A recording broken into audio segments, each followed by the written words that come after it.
Hello everybody and welcome back to the MXGP of Czech Republic here in Loket. That is the beauty that is Loket down there. At the bottom of the valley here, we are right up on the top of the hill, and this circuit that twists its way around this hillside is an absolute gem of a circuit. Old school, hilly, slick, hard pack.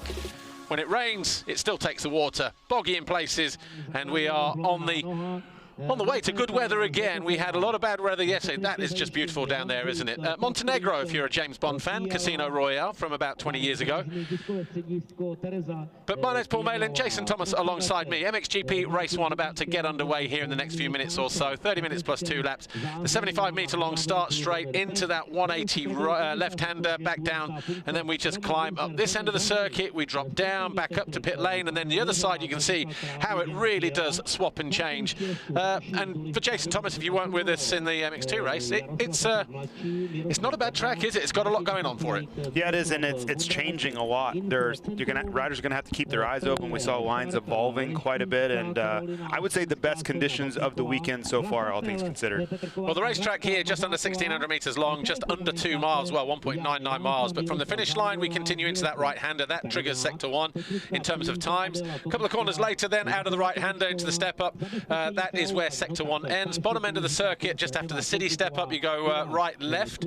That is literally the turn before you climb the long Monster Energy Mountain. So that's end of Sector 2. Sector 3, as we jump onto the start straight. Sector 4, back towards the finish line. The overall podium last year, and it's interesting actually, because in MXGP, when you look at the riders lining up this weekend, podium last year, Tim Geiser with a 3-1, Prado 2-2, Jeffrey Hurlings 1-4. None of those guys lining up this weekend. Anyway, let's go and take a look behind the scenes with Jan Pancar.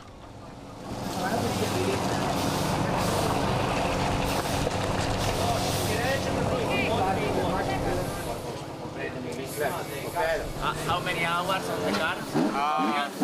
It's like 26, 27 hours. Yeah, so only for this? Only for this race, and then we go back home. Again.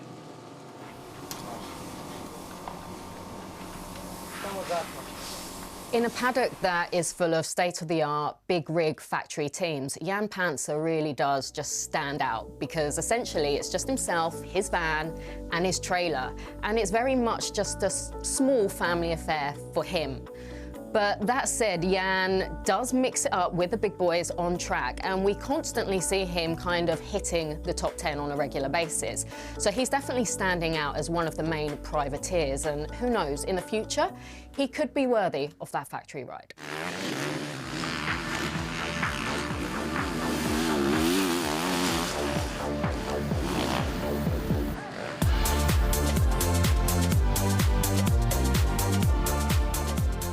It's of course not the easiest, you know, just family business, let's say. Me and my dad almost every race we go alone, or mother to help with us. But yeah, he's quite strict, so if I don't ride good, he doesn't like it.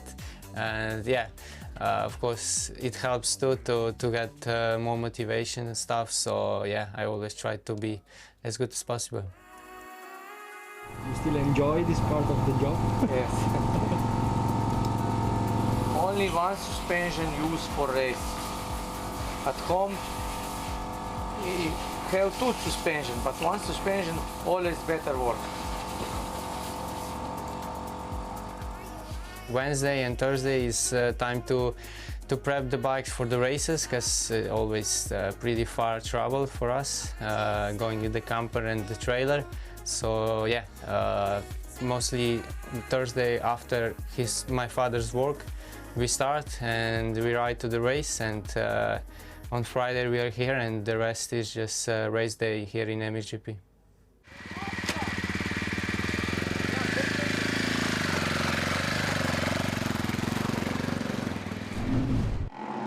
Of course, from episode 14 of Behind the Gate, which will be out Monday, Tuesday of next week on our platform, of course. But the atmosphere building once again ahead of MXGP Race 1, the air horns, the flares, the chainsaws, you name it.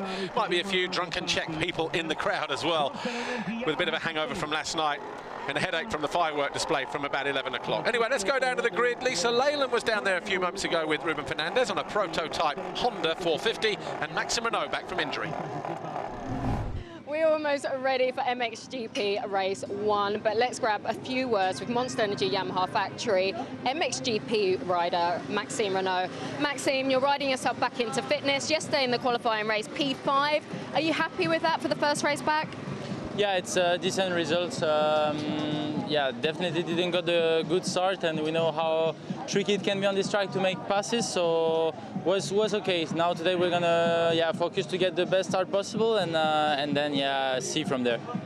Yesterday and also this morning, we saw this track suit many of the French riders, a lot of French winners from the 65, 85s, 2Ts. What is it about this track, do you think, that suits French style?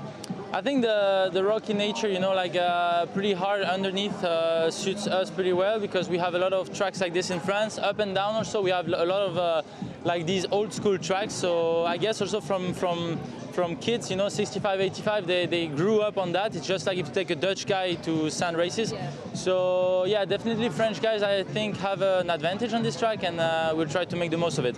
Have a good race. Thanks, Maxime.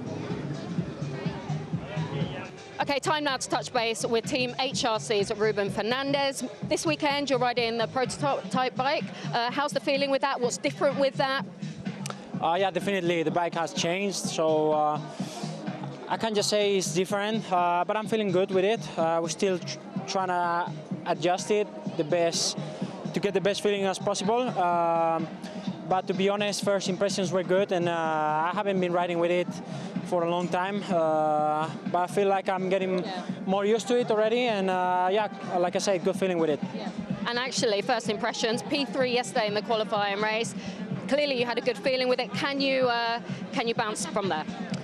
Yeah, definitely that was a good way to start the weekend. You know, I didn't have a great start, but I mean, it was decent, but I had to make my way through a little bit. And it was difficult to pass. You know, this track is always tight, and especially with the conditions we had yesterday. So hopefully today I can get a better start and then make my race a little bit easier. Have a good race. Thank you, Ruben. Okay, good luck to the guys. It's time for MXGP Race 1.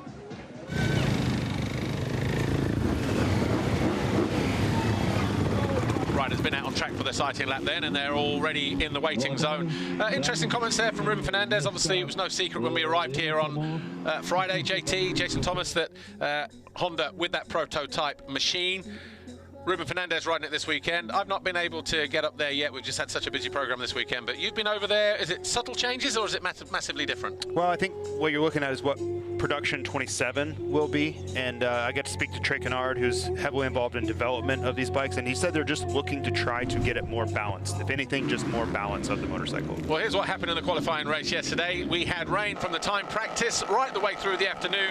And you see the amount of water that was on the track, how wet it was, but with this hard base, there was still a lot of traction. Roman Fevre getting that Finland blues out of his system, where he was handed a defeat by Lucas Kuhnen. He needed to bounce back, and that's exactly what he did. But it was Glenn Koldenoff who came away with the whole shot. Fevre there in second, Kuhnen third, and we thought there might be a lunge down the inside here. It never quite materialised, and from there, Roman Fevre started to assert his own authority and went after the 259 of Glenn Koldenoff, and eventually came away with the win. But there was a good effort for Koldenoff as well, who actually got caught on the last lap by Ruben Fernandez, and those two fighting over that third place in the championship. This was the move that Fevre put on the Hoff, who ran deep, and it was easy as that. Lap 2, and from there, for the next 11 laps, Roman Fevre was in control.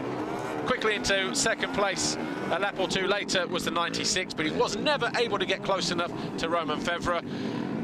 But Glenn Koldenoff in third, having a fantastic ride, JT. He was. I mean, the Hoff's never seen a rain cloud he didn't like. So to see him out front wasn't a shock. But so you can see all the difficulties. Jeremy Sewer, there were a lot of mistakes that the track conditions were causing. Yeah, Jorgo Kietz eventually fell to 10th. Jeremy Sewer down to 8th. But Roman Fevre, for the second time this year with a qualifying race win in the mud here in Loket. Kuhnen second, Fernandez, Koldenoff and Renault were your top 5. And And of course, as a result of that, remember, Roman Fevre had a 15-point advantage going into that. It's now 16 as we head into race 1 today. Glenn Koldenhoff, obviously not challenging for the championship now, but he's in a battle with Fernandez over the championship. 41 points behind is the Spaniard, and then we've got Valana 49 adrift of him. Bonacorsi 8 further back, and then Maxime Renault, who's dropped to 7th with his absences this year. But conditions completely different today for race day.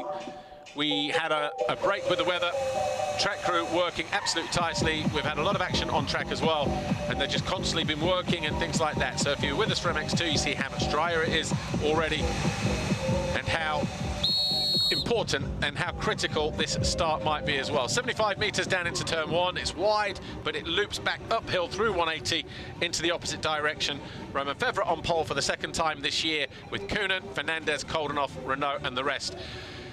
If you're going to line up as Roman Fevre, you're going to be mindful of the fact that Lucas Kunin is either going to be inside of you or outside of you with that 2nd gate pick. If you were Lucas Kunin, Jason Thomas, would you go to the left of Fevre or to the right? Well, I think I would go to the inside, but it looks like Kunin's going to go to the outside. I've never ridden this racetrack, but as good as Kunin's starts would be, I would want inside leverage over Fevre. And for Roman Fevre, obviously getting back to his starting ways yesterday, just like yesterday in the qualifying race, actually, a gate between the number 3 and the number 96. Fernandez has gone to the left of Roman Fevre with his 3rd gate pick. Koldenhoff will go next, but will he fill that gap either side of the the Kawasaki and the KTM? Would you say it was a glitch in Finland for Roman Fevre with a 5th and a 2nd, and which was 2nd overall? He had a 6th in the qualifying race compared to the perfect weekend of Lucas Kunin in Finland last time out. I just think the conditions were tricky on a new racetrack, and in MX2 we saw a really strange result from Simon Langenfelder. In MXGP we saw a really strange result from Roman Fevre, and sometimes it just goes that way. You go in and there's a lot of guessing going on with conditions and bike setup. Sometimes you're not quite right and your results suffer because of it. In the fight for the championship, obviously 15 points coming in, 16 after the qualifying race. Who got the advantage in the warm-up the session this morning? Lucas Kunin by a couple of tenths over Roman Fevre. That battle is going to be very, very juicy today, isn't it? A good start for Glenn Koldenhoff in the quali race. He's going to need that again today because he's in that fight for 3rd in the championship over Ruben Fernandez. Jeremy Seawer, Aruba.it Ducati. 8th yesterday in the qualifying race, and of course he can find his way into 9th at the expense of the absent Tim Geiser in the championship chase. Just 9 points behind going into the races this weekend. Jargo Kiet's up and down race for him yesterday was looking good until he slipped back to 10th. Hopefully the next, well, he needs a good race this weekend going into his home Grand Prix in Belgium a week from now. He needs something to get the momentum going the right direction. It has been a rough experience in MXGP for Jargo. I think the talent's there, but the results have not been. Impressed with Andrea Bonacorsi so far this year. Of course, his first full season. He joined in round 6 or 7 last year, having come up from MX2 with no 450 time on the bike. He was 6th in the quali race yesterday. He's currently 6th in the championship, 13, 14 points down on the riders ahead of him. Valandren, for instance. I think he's established himself where he's supposed to be. In fact, 8 points now. Yeah, there were a lot of questions about should he be a factory MXGP guy, and I think he's stepped up to that. Be interesting to see the guys over on the left-hand side as we look down to the gate. See where, in fact, that would be good to go back to that aerial shot again at some point. This guy here, 499, his bike went up in a blaze of glory yesterday, which is why I went and spoke to Glenn Koldenhoff, and he said that Fernandez passed him because it happened right in front of him. He couldn't see, and Fernandez was the benefactor of that. No one really from this outside gate is really going to get that run out to the hard line. It's the same gate. Guadagnini is in the same gate that Kaz Valk was in MX2, so let's keep an eye on that. Keep an eye on it then. So basically, what we're alluding to is, if you're on the far right-hand side of the gate, that top end, if you get over the gate there and then turn right, there's a hard bit of ground where the riders come back from their sighting lap, and they really, really do hook up. The fly race, look how close it is to the banners. The fly race in 15-second board is up now. That's going to turn to 5, 30 minutes plus 2. Who's it going to be that grabs that all-important foxhole shot? Big names in the middle of the gate. Big reaction there from, I'll tell you what, Fevre getting left behind. As Lucas Kunin runs in and he gets around the outside. Pancar with him though. Fantastic start for Jan Pancar, putting the factory boys to shame as he crosses the foxhole shot line just behind Lucas Kuhnen, who leads the way. Fevre in fourth, heading up the first hill. But where will he emerge as we hit the line at the end of this lap? Isaac Gifting, not an easy rider to pass either on that JK Yamaha. So Fevre has got his work cut out on this opening lap. Well, and speaking to Lucas Kuhnen earlier, he was so focused on the start. He knew if he could get the start and just manage the race, whether he could beat Fevre would be decided later, but he knew the race would be so much easier, and he's executed part A so far. So Lucas Kuhnen leads then as we head uphill for the first time. Pancar in second, Gifting third, Fevre, Fernandez in fifth place on that prototype Honda. Tom Cock in sixth, Siwa seven, Maxime Renault in eighth place. Koldenhoff in 9, Guadagnini in 10, and we've got Sterry, Prunier on a 450 for the first time this weekend, of course, on the Honda SR Motor Blues motor machine, because no Kevin Horgmo, no Albi Ferrato, so really being thrown in at the deep end. He's already up into 11th place, is the young Frenchman.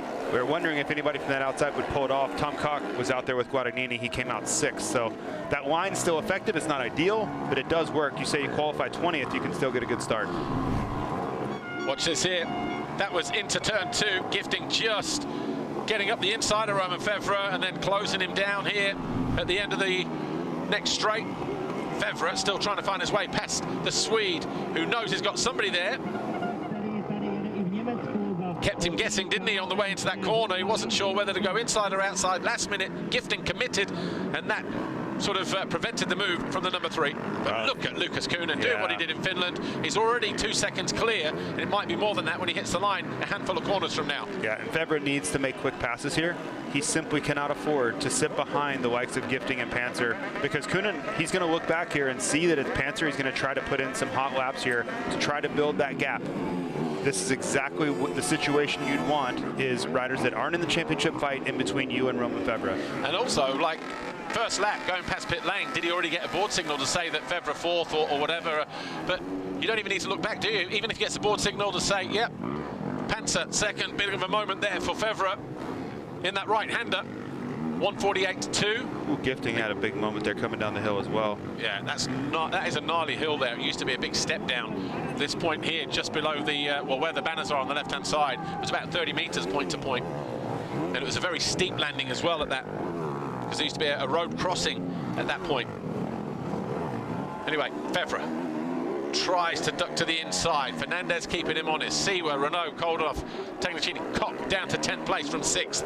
So a mistake for the beta rider. That was a nice line from Fevre. If he's close enough next lap, he could make a move on Gifting there.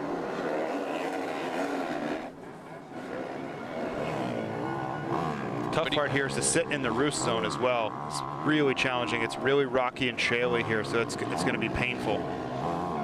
Yeah, you can't afford to sit behind him, but early on, everyone's fired up. The adrenaline pumping through their veins. Everybody's fresh as a daisy. Then you got the result. Watch this here. Oh, ooh, that was that moment I was talking about. It was a little more than I even thought. Yeah, it wasn't just a braking bump. It was almost like he'd jammed the front brake when he landed somehow. He lost the front coming down a hill, which is a little bit abnormal. But Jan Pancar, what a great start for the 253, the privateer. We just featured him in our team report a moment ago. But Jan Pancar, who rocks up in a camper and a trailer, mum and dad, just driven 26 hours to get here this weekend. Pretty much a man in charge of his own destiny. Just the 3 of them turn up to the races. They mix it with the factory guys. Of course, to see 2 privateer teams in there with Isaac Gifting behind them as well on the JK Yamaha. Neither of these 2 riders are factory teams. Kuhnen on a factory Red Bull KTM, Fevre on a factory Kawasaki. They are 1st and 4th, and they are 1st and 2nd in the championship, not in that order. So really giving the factory boys a run for their money here this weekend in Loket. The behind the gate segment producers are loving this. It's great timing. Especially when the new episode comes out on Monday, tomorrow night or Tuesday morning, for those who are on the platform. But great to see as well.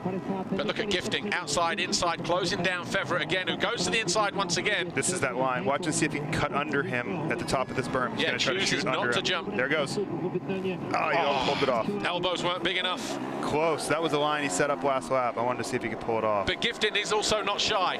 He takes a lot to move him as well. He's a stocky lad and doesn't take any kind of hassle from anybody, whether you're a factory rider leading the championship or not. But here, had Febvre not just lost back-end traction there, would have been a clean pass, and he comes in hot, ruffling the feathers of the championship leader. Febvre won't like that, but Gifting is in the race for himself as well. But Gifting not taking anything there. A really aggressive pushback. I mean, you're going up against former world champion, red plate holder, and giving no quarter whatsoever. So the back end had already lit up at this point, so Febvre lost crucial drive to make a clean pass. Gifting, not wanting to yield anything, could have broke a couple of spokes in the front wheel there in the exchange, but Febvre makes it happen, and now he's got clear track to go after Jan Pancar and second. But the problem is, Lucas Kunin, already 8.7 seconds clear, is gaining 5 points on Febvre at the top of the championship in a moment, so we're down to 11, or should be. And then Gifting coming under attack from Fernandez, who moves into that 4th place towards the end of the lap. Good aggressive riding that from the 70, but look at Gifting coming back as well. Well, we talked at the top of the show, track position. You wonder, why is it so important? Gifting making the move back. Come on, Isaac. Just gets hung up on the exit of the turn. Fernandez is probably going to run it in hot here. Gifting will try and slice his way up the inside, but just losing traction on the exit. Great battle that between 4th and 5th. Fernandez on a 2027 generation Honda out there. And to be honest, for Fernandez, he doesn't always know how that bike's going to respond. He doesn't have much time on it. So when he starts pushing this hard, he may not know exactly what it's going to do. I think, though, from Honda's point of view, it's been ridden quite a lot. I don't think they're just going to bring it out like straight out of the wrapper. No, and things like that. So yeah, there are a lot of unknowns though, because you can ride it on certain tracks, but then you come here, different elements again, different challenges again. Maybe the hills are steeper, longer, the bumps are more fierce, and in a race situation, you can never replicate what you get on the test track. Yeah, and it's one of those things where I think the Honda engineers are confident, but Ruben's like, I don't necessarily know when I hit this bump at this angle, at this speed, at this trajectory, what exactly is going to happen, which is where confidence comes in for riders. But is the chassis very similar to what they're running, or is that again been a modified chassis? So, because if it's similar, then you do get a bit of a, a familiar understanding with it, don't you? Yeah, I think similar, but I think they're trying to get some of the weight off of the front end, bring it back to the rear end a little bit, just so it's a little bit, you hear this twitchy word used with the Honda a lot. I think they're trying to slowly remove that. Febvre normally drifts beautifully through that first turn. He's putting Pancar under pressure. Pancar, tell you what, is Pancar on fire there as he got towards the end of the straight there, because he was back left and right all over the place. Looked like he was going to overshoot into that second turn. Manages to keep it on 2 wheels. Crucially, keeps it ahead of Febvre, who's still trying to figure out a way to find his way past the Slovenian. Again, he goes to the inside here. Going to get hung up on the exit, but he'll try to go outside cut back through the bottom of the hill here just to try and make the pass stick. Didn't work last time. Not going to work this time around either. Pancar, who we know can put in a good turn of speed from his time practice sessions. It's only been like 3 or 4 times outside of the top 10 in the 14 rounds that we've had time practice so far this year. So we've got Kunin leading the way, 11 seconds clear. Pancar second, Febvre third, Fernandez 4, Isaac Gifting here, JK Racing Yamaha. Fantastic start to the race for him, inside the top 5. Lisa Leyland getting ready to talk to Giuliano Boschke, the team manager down there for JK. Let's go down to Lisa and Giuliano. Giuliano, we see Isaac Gifting, currently P5. He's definitely got some fire in his belly. He's fighting back, and it's his first race back, so he's kind of like riding himself back to fitness. Yeah, let's say we had a little setback, so we had to skip Finland, but now we feel like he's back on his full form, or at least now he's showing that he has the speed to be up there. Now let's see during the race if he can keep with his fitness. But yeah, it's important to keep the focus because the track is very sketchy. But yeah, for the moment, everything good. Best of luck to the team, thank you. Great to see privateers mixing it though, isn't it? Who is the sort of highest placed privateer in the US when you kind of throw them in the mix at factory level? Well, I mean, it's a great question. Just trying to think about, it's really, nobody's really stood out. There hasn't been, but you look over the last few years, the Freddie Norrens and Mitchell Harrisons and those guys. Oh, for Febvre, big moment. I'm glad you said for Febvre, because I thought you were going to say for something else there. No, that was what Febvre's thinking, though, I promise you. Absolutely. Different F word in his head. Whoa, look at that. For Febvre's sake. Febvre's sake, exactly. Very lucky to get away with that one. All of a sudden. Twitter just blowing up.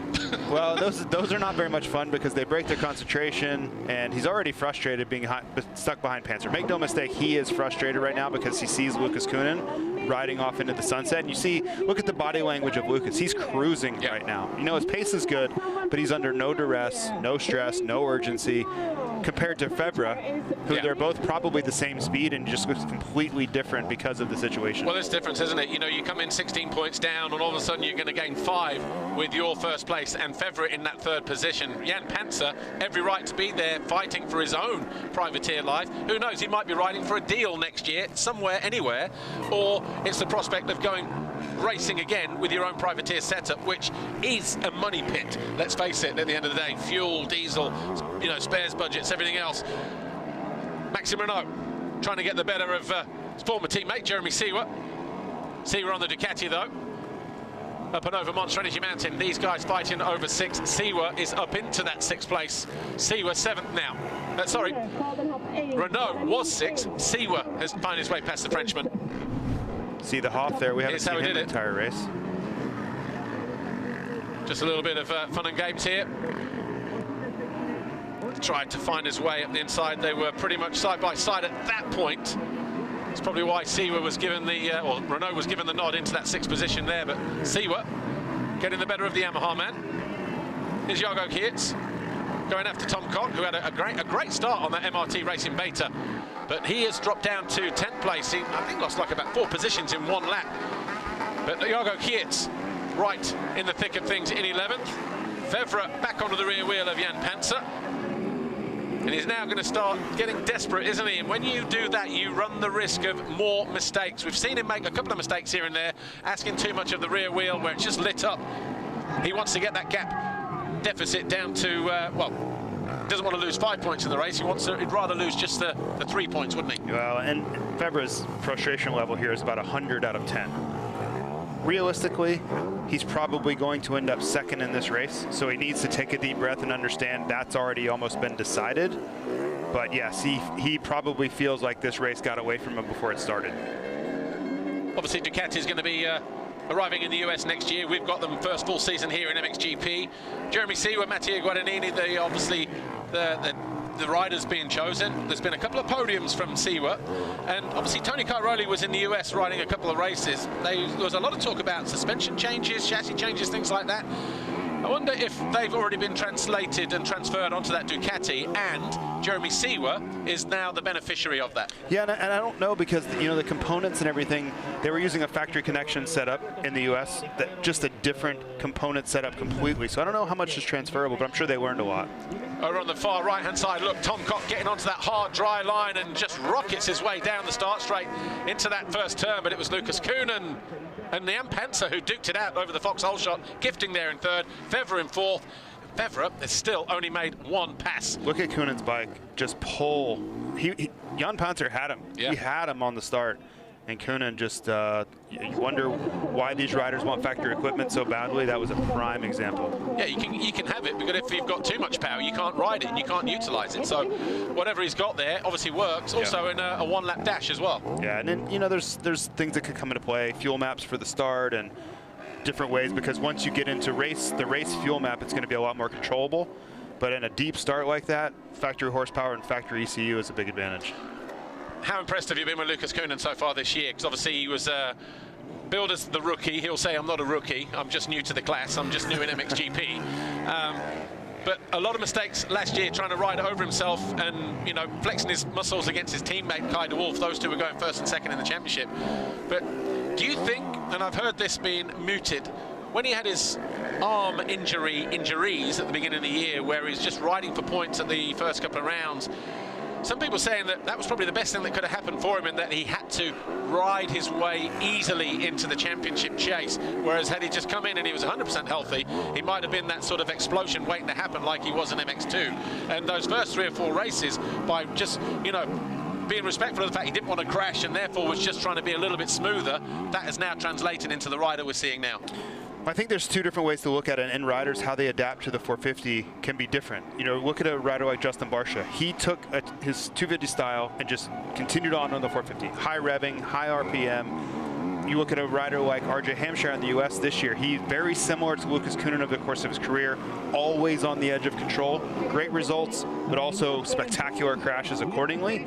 RJ has smoothed out in 450 Pro Motocross. I think the same thing applies for Lucas Kunin.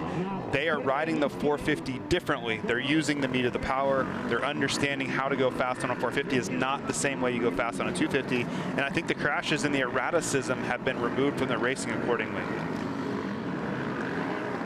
Bonacorsi.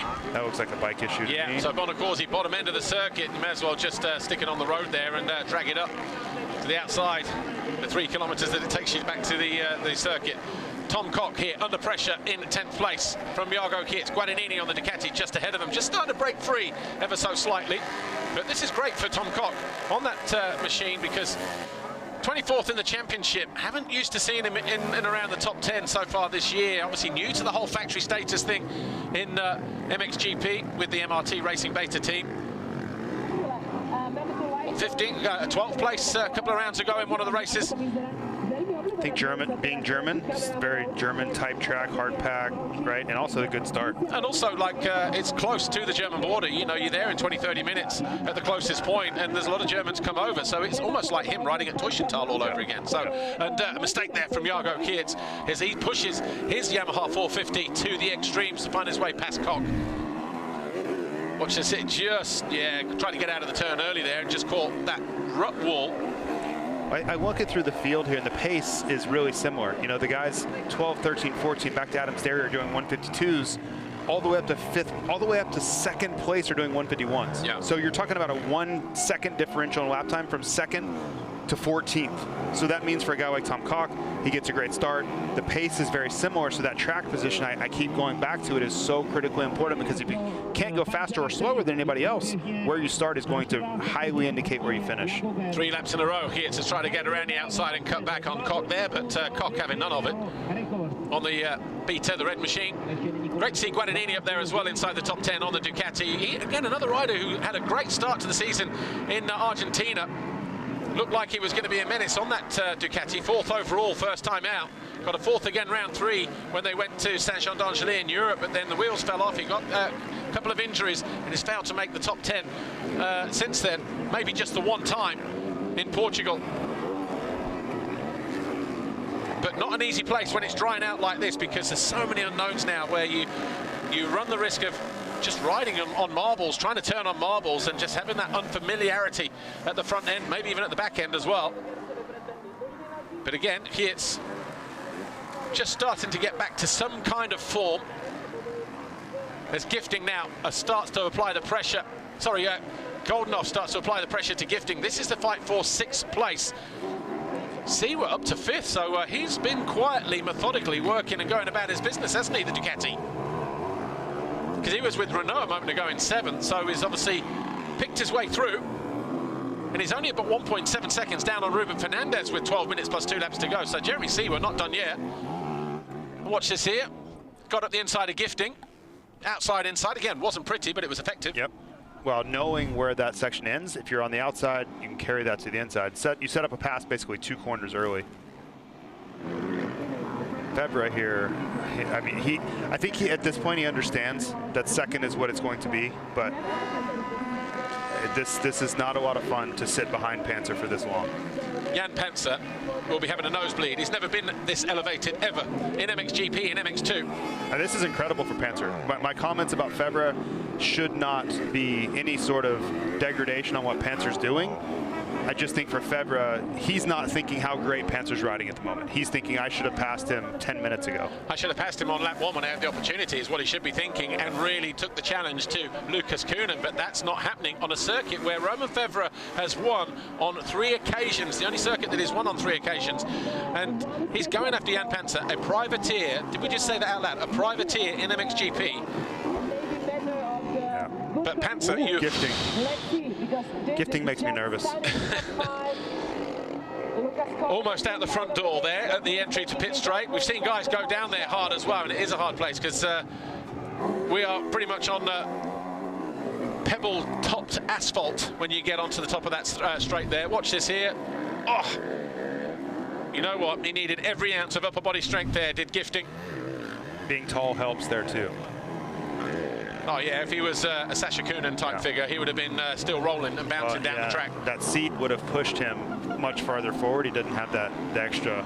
But this is also, but also we did the pit lane interview a moment ago with Giuliano, the team manager, and he was saying hopefully the fitness can weigh up. But someone like Gifting, who's that stubborn, he'll hang on and, you know, on there like a piece of wet washing for as long as possible. And we're seeing that now, that stubborn kind of nature. Yeah. I'm in this. Yeah. I can give myself another lap, another 2, you know, and at some point it's just going to have to sort of breathe and maybe just go, okay, there's still race 2. But you try telling that to the Viking. And he's not having any of it. I do like the way he races. He doesn't care who he's racing against. Yeah. He races everybody the same. There's no give just because you're the points leader or whoever. Kunin, you know what? He had a wrestle with this bank in MX2 last year. Has another one there, but the other one in MX2 came off worse. The bank won. About 700 RPM through that corner. At most. Yep. Yeah, you can barely hear it. It's almost very Tim Geiser-esque, isn't it? You know, the Honda that Tim was racing on earlier this year when he was, you know, sort of dominating the championship podium in the first 5 rounds. Well, think about the contrast of the way Lucas rode a 250. Seawor's down, bottom of the hill. There's pit lane off to the right. So Jeremy Seawer then out of 5th place. And Calvin Verlanderen here, trying to get his way around Quentin Prunier, the newcomer, and he does. But he's down there in 17th place, Calvin Verlanderen. He was on the podium in Finland, 3rd overall 2 weekends ago. Yeah, well, when you're trying to change the fact that people think you're great in the sand, you have to ride well at tracks like this. And we'll see him back in the front next weekend, I'm sure. He's capable, but there's only one way to change a stigma about being good at one particular thing, and that's to do well when the conditions are different from that. Romain Febvre having another look at Jan Pancar. Ruben Fernandez getting closer, and Febvre can't afford to sit there behind the Slovenian on that KTM for another moment, because the 70 will be closing in on them. That's the first time Pancar has looked over his shoulder and saw the threat there from the Kawasaki man. Inside move coming here. He'll double his way into the turn. There you go. Comes up short and makes a mistake. And Fernandez all of a sudden on the back of the Frenchman. Yeah, Fernandez is basically thinking, listen, if you're not going to pass him, I'm going to pass him and you at the same time. Because you can see that it's starting to stack up behind this group. But 2nd place, 3rd place, 4th place for Jan Pancar. He was 5th overall in China last year at the penultimate round as his best ever Grand Prix finish in MXGP. And that was a 5th in the 2nd race there as well. So that's been his highest race finish individually. Watch this here. Triples his way in, Febvre, but there is a little hook where you can just double, just past that tear off, but look, it comes up short there. And I wonder if that was just half commitment because he was expecting Pancar to swing across. Yeah. So he just backed out of that at the last minute and almost lost a position, but he could have almost taken them both down as well in that instance, so could have been a lot worse. Van Donnick up to 11th. Takes this inside. Pancar's using the same, though. This is where he was trying to get Gifting. Back to the drawing board. Maxime Renault, Monster Energy Yamaha factory MXGP, back from injury as well, and just recovering from injuries pretty much the whole season since round 2, Kozar. Before that, when he broke his hand, had surgery 2 days before the GP, he got 2nd in the qualifying race and was doing his best to keep this championship aspirations on track, but then that big hit in Switzerland, him and Guillaume, remember, fell on the same jump, different laps. That messed his hip up, and he's just been trying, again, stubborn nature. Gifting and Renault, they're 2 peas out of the same pod. You know, they like to race, they race hard, don't care about the number on the shirt in front of them, and they don't know when to stop. That's the problem. But good to see Renault there, and even though it's 7th place for him, that is not a bad place to start back. See that tire breaking loose up the hill. He won on a scoop here a couple of years ago, didn't he, Romain Febvre? Pancar, 5 minutes, yeah. Pancar deserves a lot of credit here. Oh, massive amount of credit. Because even if Febvre goes by and Fernandez goes by, he's still going to finish 4th, which is an all-time best for him. Well, this has been 2 laps now. that Febvre hasn't been able to close. He can't even get back to his rear wheel, which is really just a testament to how well the Panzer's riding, nothing else. Two Belgians about to go at it here as they chase down Mattia Guadagnini. So we got, easy move around the outside there. Brent Van Donnick on Jago Kiets. Kiets was leading going into the first turn. So a good drive through the waves and a good pass through turn 2. Watch this here from Van Donnick. Gets around the outside. Shouldn't happen there. Yeah, you got to protect there. So Van Donnick just getting his head down. He'd gone up to 11th a lap ago, and on the same lap, towards the end of that lap, up to 10th with this move there on Kiets.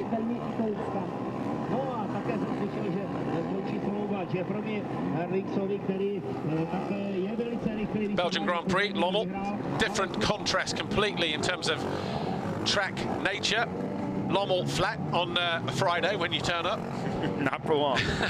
But sand, not hard, slick and hilly like this. You been there before, Lommel? Oh yeah. Yeah. A couple times now, yeah. And you'll be there next week as well?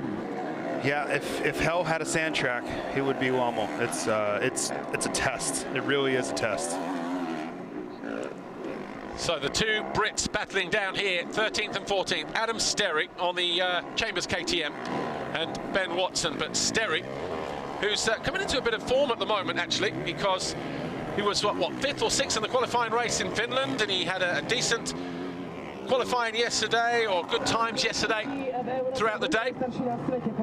Gaining in confidence towards the end of this 2025 campaign, where Chambers have just pretty much let him say, you know what, you want to go full season GPs? Yeah, we'll do that, we'll support you, whatever.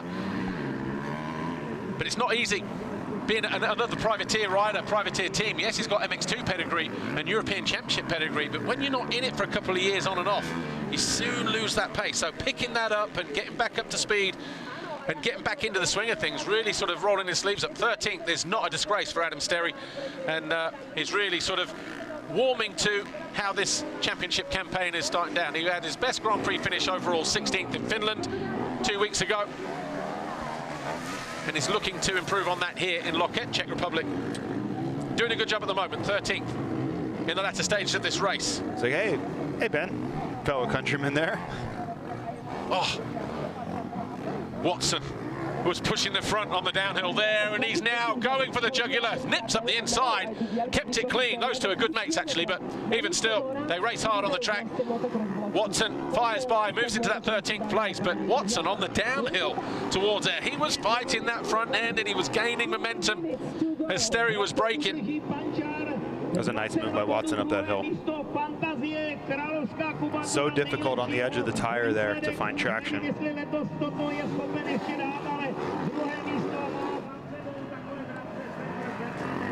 Jeremy Seewer, an expensive mistake from him, from 5th down to 8th 3 laps ago. But the Aruba.IT Ducati rider just keeps plugging away. 4 seconds down on Maxime Renault. It's getting serious for Febvre now. He's got to get to the rear wheel of Panzer. Has to. Yeah, I mean, you've got a contrast in days as well, haven't you? With Mathis Verlaine winning the MX2 qualifying race on Saturday, Febvre winning the MXGP qualifying race, Antti Pyränen and everybody in that Kawasaki team couldn't be more joyous. But all of a sudden, you've got a situation where, yeah, you gained a point yesterday, but you're going to lose 5 today. As things stay now, with Kühnen leading and Febvre there in 3rd, and struggling to find his way past the privateer, Jan Pancar. Well, and the tough part is you start to run out of ideas of where to make a move, because this was the place where he passed Gifting. He's not going to that far right side like he was before, but I think he just realized it's not quick enough. So now he really has to find a game plan in the last 3 laps here. So where can I make a pass? Because Panzer's seen where Febvre wants to make a move, and he's been able to counter it every time. And every time you speak to him, he still has that belief, Panzer, that, you know, top 5s are possible for him if he makes good starts. Well, here he is making a good start, and he's doing exactly that. And he's even better than that. He's in 2nd place. But for how much longer? Because as he hits a big square edge on the uphill there, Febvre getting a little bit closer. He's going to try and chuck it in around the outside. Panzer knows it is there, but can he keep him back? Yes, he can. He's got to make it happen here. This is the closest he's been in 10 minutes.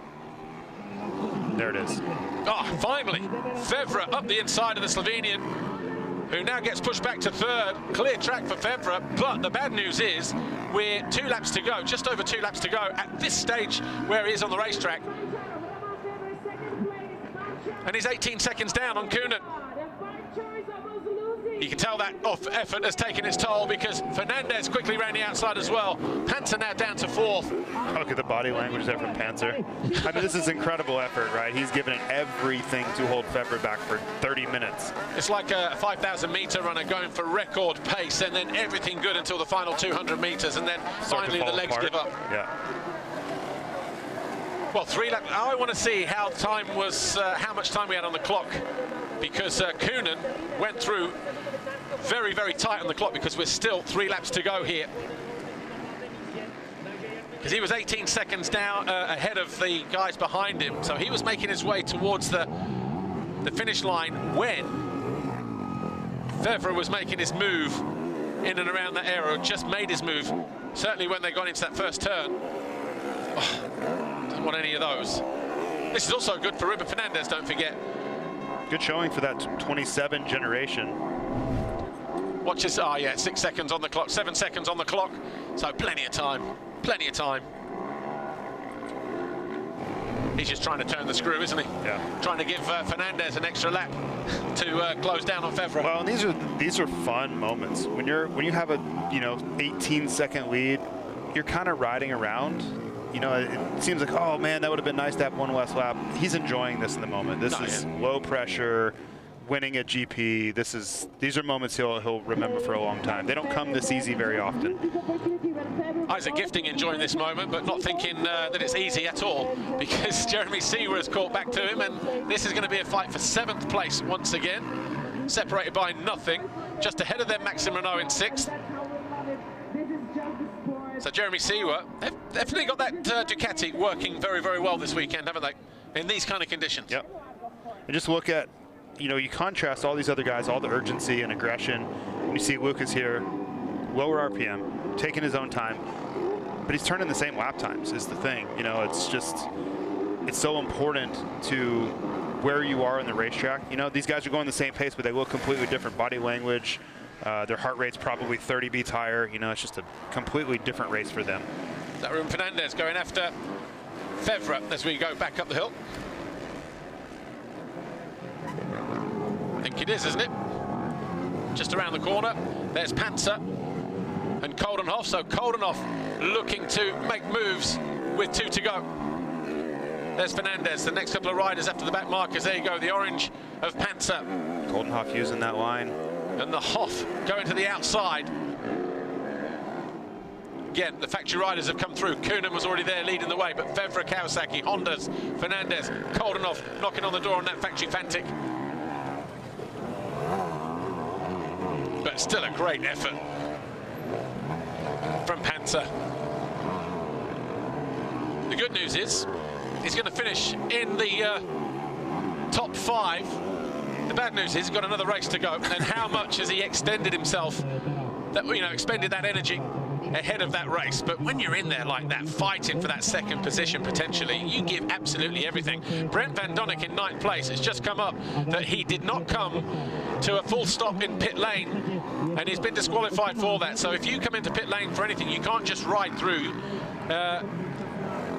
So I don't know why he's gone off there, or you know what I mean? So he's obviously gone off track, maybe. But it's very difficult to sort of do that. So unless he came in for a pit stop, the team weren't ready, and then he just carried on going through, or I don't know. But that's a shame because he was working hard there. So Geerts is going to pick up 9th, and Van Donnick is going to get disqualified there for failing to come to a pit stop, an actual stop in pit lane. A lap to go.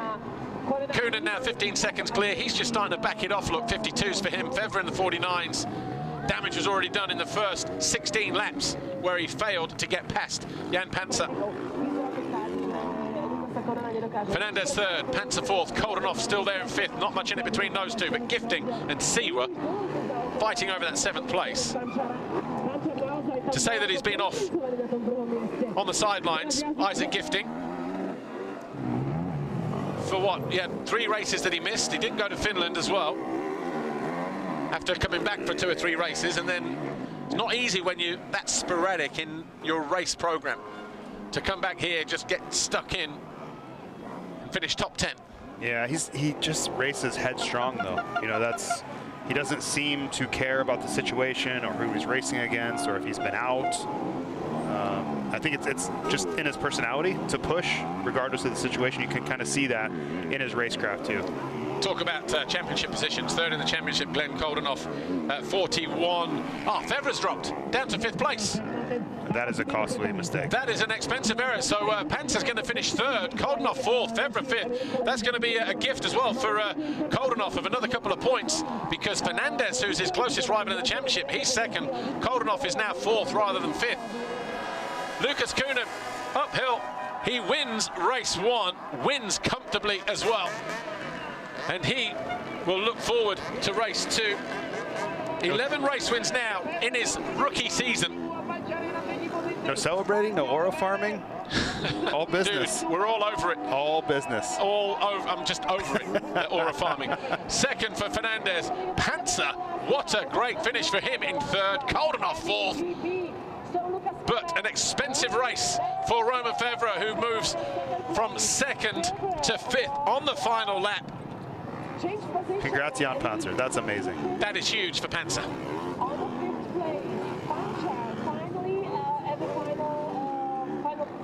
So the final lap then, Romain Fevra, where was that mistake? Pancar, 4th place, Koldenoff, Fevra 5th, Renault 6th, Gifting 7th, Searer 8th place. And Kuhnen will absolutely welcome that look.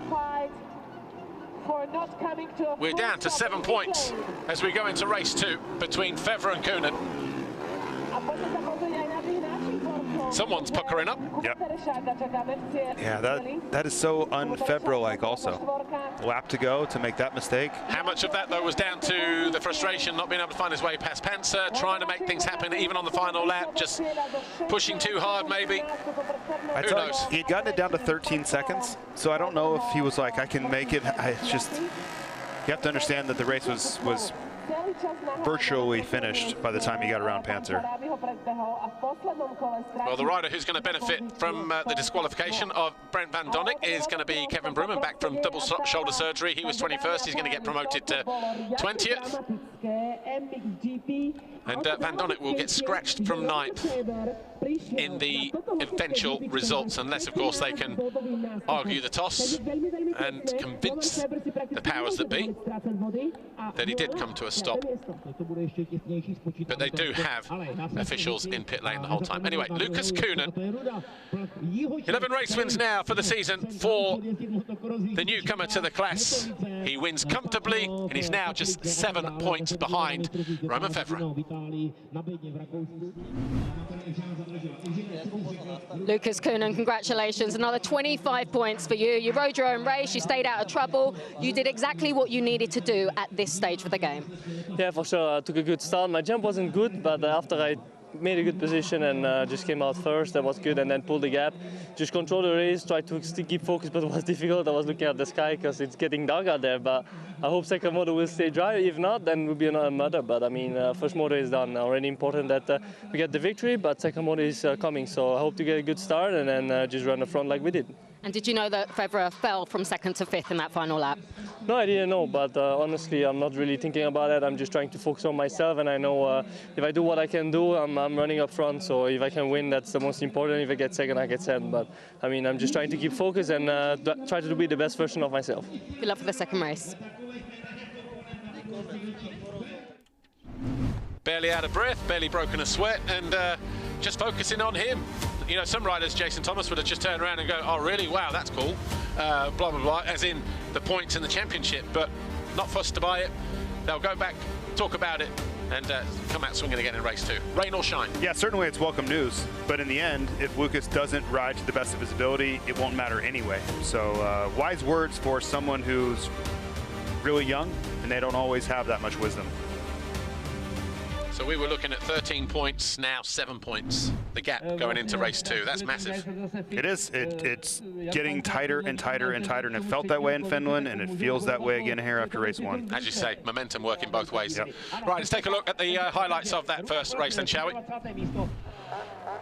In MXGP Race 1, look over on the left-hand side, Tom Cock getting over the gate, immediately going for that hard dirt to the outside as he came out in around about 6th place, but it was a fight for the whole shot between Koenen and Pancar. By the time they straightened up, it was the Belgian who led the way. Pancar, though, with a crucial start. He was in that 2nd position. Gifting was there in 3rd. Vevra 4th. Vevra couldn't find his way quickly past Gifting on the Yamaha either. Took him till 3 laps to find his way past the Swede. Fernandez there on the 27 prototype Honda in 5th place. This was the eventual moment that Vevra found his way by, but even still he had to work for it as they tipped into that left-hand turn. That was Vevra up to 3rd. He then went after Jan Pancar. Gifting got caught there by Fernandez, who was following every move that Roman Vevra was putting out on the racetrack. Bottom of the hill, that was Seawer up the inside of Gifting as he moved into 5th on lap 9. He would fall a little later on in the race down to 11th. And then he would have to work hard again to find his way back to 8th by the time the checkered flag fell. Jeremy Seawer. Jan Pancar from the very first lap in 2nd, keeping the championship leader behind him until about 2 laps to go when Vevra muscled his way past. A few corners later, Fernandez also went by into 3rd. Pancar was down there in 4th, but he would get some good news on the final lap because Vevra would fall from 2nd to 5th. That would put Fernandez up to 2nd, Pancar up to 3rd, and that is where the mistake came from Roman Vevra. Lucas Koenen, though, 16 seconds to the good when he crossed the line for his 11th victory of the season. Fernandez 2nd, Pancar 3rd, Koldenhoff and Vevra down there in 5th. Big moment that then for Vevra. Didn't see exactly what was happening, but JT, what did he make the mistake coming through the turn, or? It was on the landing of that double. He's been going to the inside, so I think maybe he just lost the front landing. You know, they're catching right on the top of that downside. But it just goes to show he didn't make the break either from the guys behind him for them to swamp him just like that. He had no pressure. It's just really uncharacteristic for a guy with that much experience to make that mistake in that moment. Well, Lucas Koenen wins for the 11th time. Fernandez 2nd, Pancar, best ever finish for him. It could have been 2nd, it ended up 3rd. What a time to put in a top 3 finish. Contract negotiations and all that. Koldenhoff and Vevra losing points on that final lap with that mistake. Renault, Gifting, Seawer, Van Donnick, Hirt and Bogus, and then we've got Valana and a couple of Brits in there as well. Watson and Sterry. Ronan van der Moostijk, Tom Cock and Quentin Prunier. Mattia Guadagnini faded to 18th in the end ahead of Teresac and Ludwig, but of course we saw the disqualification there from Van Donnick. The final point would eventually go to Kevin Brumman. Let's take a look at the foxhole shot. It was very tight between half a wheel in it.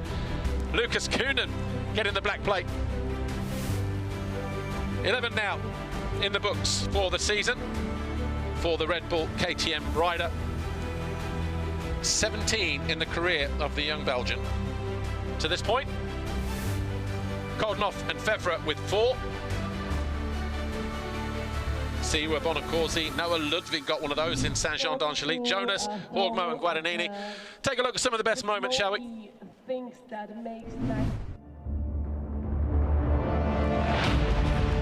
So as we prepare then for a quick break, 1-hour break before we return with MX2 and MXGP. JT, lots to look forward to, certainly in this MXGP category. Down to 7 points as we head into race 2. If you're a betting man, and most Americans are, where would you lay your $1 bill?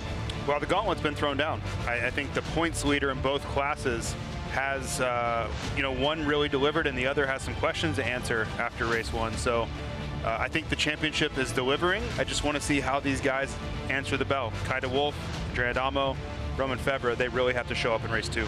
We did see some dark clouds looming. Lucas Koenen alluded to it in his post-race interview there. Could be dark, could be wet. Either way, he's looking forward to it, but that could also change the complexity of this race and the outcome of the Grand Prix. It could, yeah. We saw the last 2 days, the weather has changed dramatically right around this time of the day, so let's see. Lucas Koenen, though, your winner from race 1. He'll be, of course, looking forward to doing it again in race 2. We're going to take a break. Join us in about an hour's time for MX2 race 2. But if you're going to join us for the MXE Junior race, then we are back in about 27 minutes from now. There'll be live commentary on that as it is the final round of the season. So from me, Paul Malin, Jason Thomas, we'll see you then. Bye for now.